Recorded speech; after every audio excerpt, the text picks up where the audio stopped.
عید کا چاند نظر آتے ہی ہم سب بازاروں کی طرف دوڑتے ہیں اور ہلے گلے میں مصروف ہو جاتے ہیں، لیکن کیا آپ جانتے ہیں کہ جس رات کو ہم چاند رات کہہ کر بازاروں میں ضائع کر دیتے ہیں اسے محمد عربی صلی اللہ علیہ وآلہ وسلم نے لیلۃ الجائزہ یعنی انعام کی رات کا نام دیا تھا۔ جی ہاں، یہ وہ مبارک رات ہے جب زمین کا کوئی بادشاہ نہیں بلکہ کائنات کا شہنشاہ اپنے بندوں میں انعامات تقسیم کر رہا ہوتا ہے۔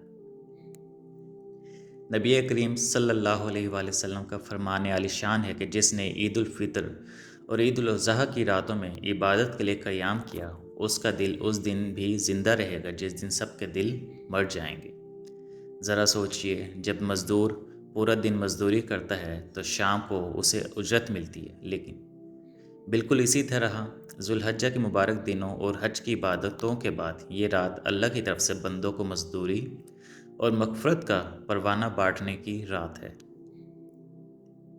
مگر افسوس، شیطان ہمیں اس رات بازاروں کے شور میں الجھا کر اتنے بڑے انعام سے محروم کر دیتا ہے۔ آپ کو شاپنگ سے منع نہیں کیا جا رہا، لیکن اس رات میں صرف 15 سے 20 منٹ نکال کر تنہائی میں اپنے رب کے سامنے بیٹھ کر ہاتھ ہی پھیلا لیں، استغفار کریں، تکبیریں پڑھیں، اپنے گناہوں کی معافی مانگیں، کیونکہ اس رات اللہ تعالیٰ لاکھوں مسلمانوں کی بخشش فرماتا ہے۔ اس بار چاند رات کو غفلت میں مت گزاریے گا، اپنے رب سے اپنے انعام ضرور مانگیے گا۔ اگر یہ یاد دہانی اچھی لگے تو اسے اپنے دوستوں کے ساتھ شیئر کریں تاکہ کسی اور کی بھی رات ضائع ہونے سے بچ جائے۔ مزید ایسی ویڈیوز کے لیے نور الہدایہ کو سبسکرائب کریں۔ اپنا بہت سارا خیال رکھیے گا۔ اللہ حافظ۔